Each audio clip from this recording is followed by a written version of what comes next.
아멘. 우리 함께 말씀 보겠습니다. 말씀은 데살로니가 전서 5장 1절에서 11절까지입니다.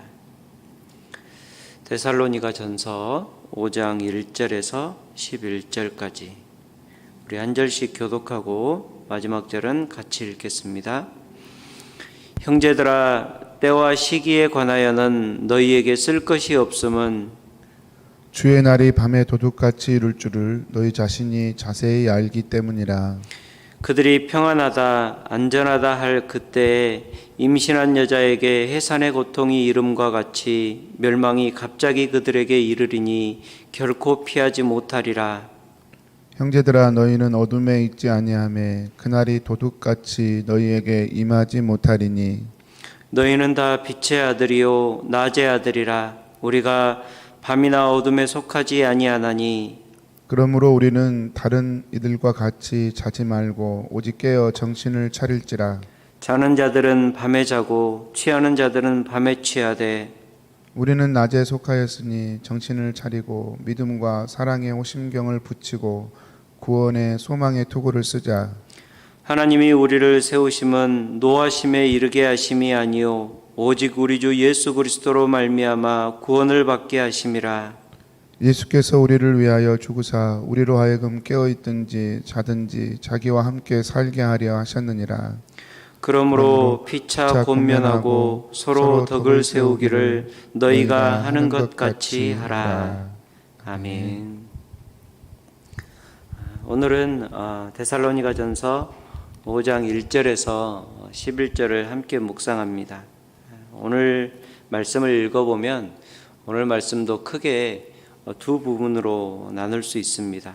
첫 번째 부분은 1절에서 3절까지입니다. 1절에서 3절에서는 주의 날이라고 표현된 예수님의 재림의 날에 대해서 바울 사도가 설명하는 내용이 나옵니다.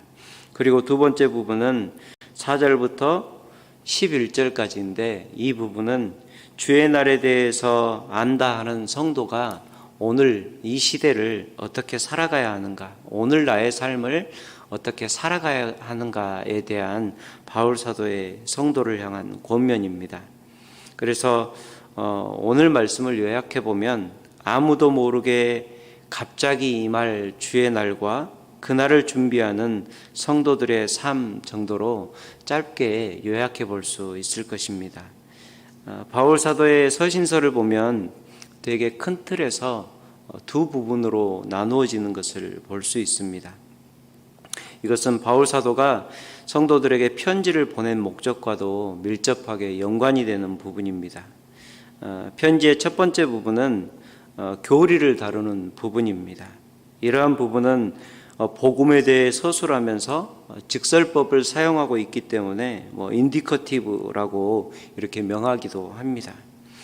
이러한 부분은 성도들이 복음과 신앙에 대한 바른 이해와 지식을 갖기 위해서 바울 사도가 본인이 가진 또 말씀을 통해 알게 된 복음의 바른 내용들을 성도들에게 설명해 주는 부분입니다. 그리고 두 번째 큰 부분은 윤리와 생활과 삶의 문제를 다루는 부분으로 바울 사도가 편지를 통해서 성도들이 복음에 합당하고 구별된 그리고 또 거룩한 삶을 살게 하기 위해서 가르치는 부분입니다. 그래서 이런 부분은 교리를 다루는 부분과는 달리 명령형의 문체로 되어 있습니다. 어떻게 하십시오. 어떻게 해라 라고 이야기를 하는 거죠. 그래서 이런 부분을 임페러티브라고 부르기도 합니다. 이러한 구조는 크게는 책 한 권 전체에 걸쳐서 나타나기도 하지만 때로는 오늘 우리가 대하는 이런 짧은 한 단락의 말씀에서도 나타나는 것을 봅니다. 오늘 데살로니가 전서 5장 1절에서 3절까지는 교리에 대한 가르침으로 이해할 수 있겠습니다. 이 부분에서 바울 사도는 데살로니가 교회 성도들에게 주의 날로 표현된 그리스도의 재림에 대해서 다시 가르치고 있는 것을 봅니다. 재림에 대해서 바울은 크게 두 가지를 서술합니다. 첫 번째, 재림은 그 정확한 때 정확한 시기는 아무도 모른다는 것입니다. 그래서 바울은 자신도 모른다는 것을 너희에게 쓸 것이 없다라고 표현하는 것을 볼 수 있습니다. 이 때라는 것은 헬라어 언어로 크로노이라고 표현이 되어 있는데 이것은 오늘 우리가 사용하는 시간입니다. 시간이 될 수도 있고 시간이 지나다 보면 하루가 될 수도 있고 또 하루가 연장되면 일주일이 되고 또 일주일이 연장되면 한 달이 되고 1년이 되고 또 그것이 연대가 되는 이렇게 우리가 사용하는 일반적인 시간, 연대적인 시간을 의미합니다. 그리고 시기라는 단어가 나와 있는데 이것은 헬라어로 카이로이라고 기록이 되어 있습니다. 이것은 조금 헬라어로 기록이 되어 있지만 유대적인 시간의 관점이라고도 할 수 있는데요. 일정한 때 그리고 결정적으로 적합한 때 또는 모든 여건이 성숙한 시점을 의미하는 그러한 단어입니다. 어쩌면 이 때와 시기의 문제를 알고자 하는 것은 우리 인간들의 자연스러운 욕구인지도 모르겠습니다. 그래서 기독교의 역사를 보면 많은 이들이 그때를 함부로 예언함으로 혼란을 초래하기도 했고 또 그러한 사람들의 예언의 결과가 역사적으로 보아도 너무 뻔했음에도 불구하고 오늘날에도 여전히 그러한 시도들이 존재하고 있고 또 많은 사람들이 그러한 거짓 유혹에 현혹되는 모습도 봅니다. 예수님은 부활 전에도 부활 후에도 때와 시기의 문제에 관해서 일관되게 가르치십니다. 마태복음 24장 36절과 평행본문인 마가복음 13장 32절을 보면 예수님께서는 공생의 시기에 제자들에게 그날과 그때는 아무도 모른다라고 가르치십니다. 하늘의 천사들도 모르고 심지어는 예수님 자신도 모르고 오직 하나님 아버지만 아신다라고 가르치셨습니다. 또 사도행전 1장 7절을 보면 예수님께서는 부활 후에도 다시 때를 묻는 제자들에게 때와 시기는 아버지께서 자기의 권한에 두셨으니 너희의 알 바가 아니다 라고 못 박습니다. 분명한 예수님의 가르침을 봅니다. 바울 사도 역시 이 예수님의 가르침을 따라서 성도들에게 동일하게 오늘 때와 시기에 관해서 교훈하고 있는 것입니다. 우리가 예수님의 재림에 대해서 정확하게 알 수 있는 분명한 사실은 그때는 아무도 모른다라는 것입니다. 두 번째 재림의 특징은 갑자기 임한다라는 것입니다. 그래서 2절에는 그날이 임함을 밤에 도둑같이 임한다라고 표현하고 있고 또 3절에는 임신한 여자에게 해산의 고통이 이름같이 갑자기 이른다라고 표현하고 있습니다. 사실 첫 번째 특징과 두 번째 특징이 상관관계가 너무 분명해서 뗄래야 뗄 수 없는, 따로 설명할 수 없는 특징들입니다. 알 수 없기 때문에 갑자기 임하는 것이고 갑자기 임하는 것이기 때문에 우리가 도무지 알 수 없는 것입니다. 우리는 말씀을 보면 성경의 불확실한 부분을 근거로 때를 계산하려는 인간의 노력이 얼마나 무의미한 것임을 깨달을 수 있어야 합니다. 종말의 때에 대해서 다시 분명하게 가르쳐 주시는 이 하나님의 말씀을 들으며 나는 오늘 어떤 것을 생각해야 하고 또 어떤 하나님의 음성을 들어야 하는지 다시 한번 생각하고 묵상해 보기를 원합니다. 두 번째, 우리가 함께 묵상해 볼 수 있는 큰 주제는 그 재림의 때가 갑자기 온다라는 것을 말씀을 통해서 아는 나는 오늘을 어떻게 살아야 하는가에 대한 삶의 문제입니다. 이 부분은 우리의 구별된 삶이 어떠해야 하는가에 대한 권면의 말씀입니다. 말씀은 예수를 믿는 믿음을 가진 성도를 때와 시기를 아는 자로 표현하기도 합니다. 오늘 말씀 2절을 보면 도둑이 오는 것 같이 이를 주의 날에 대해 너희 자신이 자세히 알고 있다라고 말씀하고 있고 또 4절을 보아도 주의 날이 우리에게는 도둑같이 이르지 못할 것이다 라고 표현을 하고 있는 것을 봅니다. 예수님께서는 우리에게 너희는 그때를 정말 모를 거야, 아무도 모를 거야 라고 얘기하셨는데 또 성경은 한편 우리가 예수 믿는 우리가 그때를 아는 사람들이라고 이야기합니다. 이것이 어떤 의미입니까? 여러분, 우리는 그러면 그때를 아는 사람들입니까? 그때를 모르는 사람들입니까? 사랑하는 여러분, 우리는 주님 오실 그때를 분명히 아는 자들임을 믿으시길 바랍니다. 그때를 아는 것이 바로 구별됨인 것입니다. 오늘 말씀 5절을 보면 이 구별됨을 빛의 아들, 낮의 아들로 표현합니다. 아들은 히브리적인 사고의 표현 방식인데 어떤 부류, 또 어떤 세력, 또 어떤 영역에 속해 있다는 것을 표현한 것입니다. 이스라엘 사람들이 자기를 아브라함의 아들, 아브라함의 자손이라고 표현합니다. 아브라함에게 그 믿음에, 아브라함의 믿음에 속해 있다라는 그러한 표현이 될 것입니다. 따라서 성도가 빛의 아들, 낮의 아들이라는 것은 빛 대신 주님이 주님의 그 빛이 성도들에게 있어서 낮과 같은 밝은 삶에 성도가 속해 있다라는 것을 의미합니다. 성도가 그때를 아는 자라는 것은 하나님께서 성도들에게 미리 그때와 그 시기를 알려주어서 그때가 언제인지 정확하게 알고 있다, 이런 의미가 전혀 아닌 것입니다. 우리가 그때를 안다는 것은 어떻게 기도를 하다가 어떻게 말씀을 읽는 중에 하나님의 계시를 받아서 그날과 그때를 계시받았다라는 것이 아닙니다. 우리가 그때를 안다라는 것은 성도가 복음에 합당한 삶을 살면 그것이 자는 것이 아니고 깨어 근신하는 일이 되기 때문에 그날이 설령 도적같이 임하더라도 우리에게는 더 이상 그날이 갑작스러운 날이 될 수 없다라는 뜻입니다. 바울 사도는 그래서 그날을 진짜 아는 자들로 살기 위해서 우리가 어떻게 살아야 하는지 데살로니가 성도들에게 권면하고 있는 것입니다.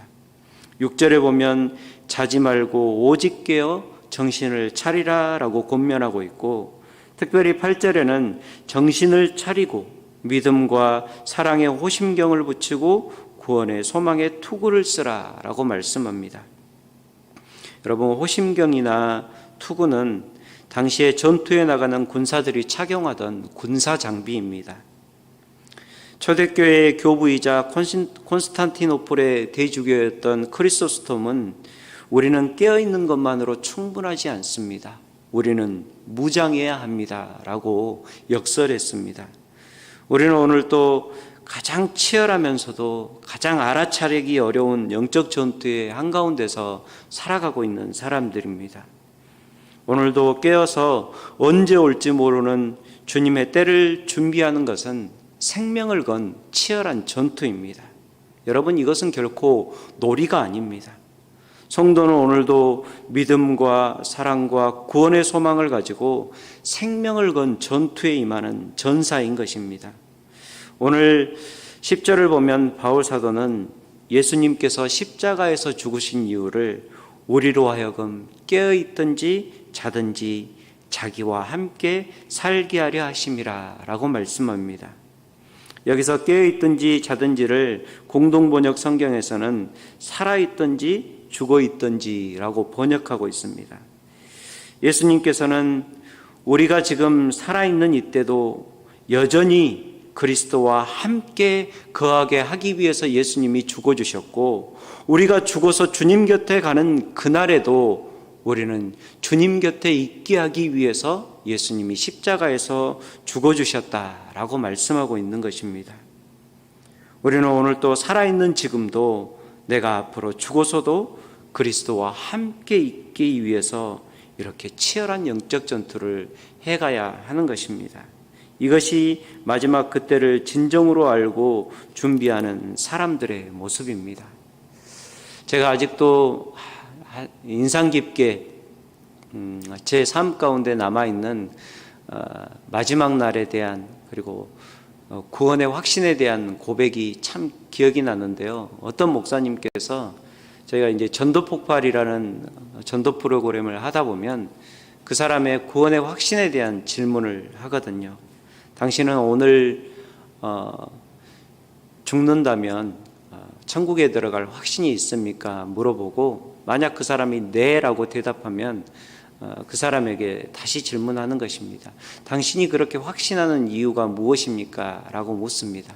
그러면 공식적인 대답은 네, 저는 예수 그리스도를 믿는 믿음을 갖고 있기 때문에 오늘 죽어도 나는 천국에 들어갈 것을 확신하고 있습니다. 이렇게 대답해야 맞는데 어떤 하는 목사님께서 이렇게 대답을 하시는 거예요. 저는 이렇게 대답을 하겠습니다. 예수님에게 예수님, 지금까지도 내가 예수님과 잡은 이 손을 단 한 번도 놓은 적이 없는데 새삼스럽게 왜 그런 이유를 또다시 물으십니까? 라고 대답하는 대답을 들었습니다. 저는 아주 노멀하고 공식적인 대답을 기대를 하고 있었는데 그 대답을 듣는 순간 아주 충격이었습니다. 단 한순간도 주님과 이 잡은 손을 놓지 않았다. 단 한순간도 예수님과 붙잡은 이 손을 놓은 적이 없는데 예수님 무슨 새삼스럽게 구원의 확신을 물어보십니까? 라고 질문하는 그 목사님의 모습, 예수님과 늘 죽어있든지 살아있든지 동행하는 그 모습이 바로 이 마지막 시대를 준비하는 성도들의 마지막 때를 대하는 대답이 아닌 줄 생각을 해봅니다. 사랑하는 성도님들, 오늘도 이 말씀 안에서 오늘 내가 해야 될 마지막 때의 준비는 과연 무엇일까? 더욱 구체적으로 말씀하시는 하나님의 음성을 한번 들어보시기를 축복합니다. 이제 이 말씀을 붙잡고 기도하고 다시 읽어보시고 여러 번 읽어보시고 또 생각해 보시고 또 붙잡고 기도할 때 하나님께서 여러분에게 개인적으로 들려주시는 그러한 레마의 음성이 있게 되기를 주의 이름으로 축복합니다. 우리 함께 기도하겠습니다. 아버지 하나님, 세상 사람들이 그때를 모르고 살아갈 때 우리는 그때를 아는 자들로 불러주심을 감사합니다. 아버지 하나님, 그때를 아는 자답게 살게 하여 주옵소서. 우리 주님께서 우리가 살아있든지 죽어있든지 예수와 함께하게 하시려고 십자가에서 죽어주셨사오니 우리가 살아가는 평생에도 예수님과 잡은 손을 놓지 않게 하여 주시고 죽어 주님 곁에 가는 그날에는 더욱더 영광으로 주님을 맞이하며 그 주님께 경배를 드릴 수 있는 우리가 될 수 있도록 우리의 온 삶을 붙잡아 주옵소서. 성령님, 오늘도 이 영적 전투에 우리는 너무나 연약합니다. 깨닫게 하시고 우리의 손을 가르치셔서 싸우게 하시며 하나님 이기게 하셔서 성령의 능력으로 오늘도 예수 그리스도의 기쁨에 되는 하나님의 기쁨이 되는 삶을 넉넉하게 살아갈 수 있도록 우리들 성도들의 삶과 가정을 붙잡아 주옵소서. 성도들의 이런 믿음의 확신에 찬 모습 때문에 여전히 그대로 살아도 좋다라고 인정받는 우리 킹스턴 한인교회가 되기를 원합니다. 하나님 동행하여 주시고 함께하여 주옵소서. 주님께 우리의 온 삶을 맡기오며 살아계신 예수님의 이름으로 기도합니다. 아멘. 하늘에 계신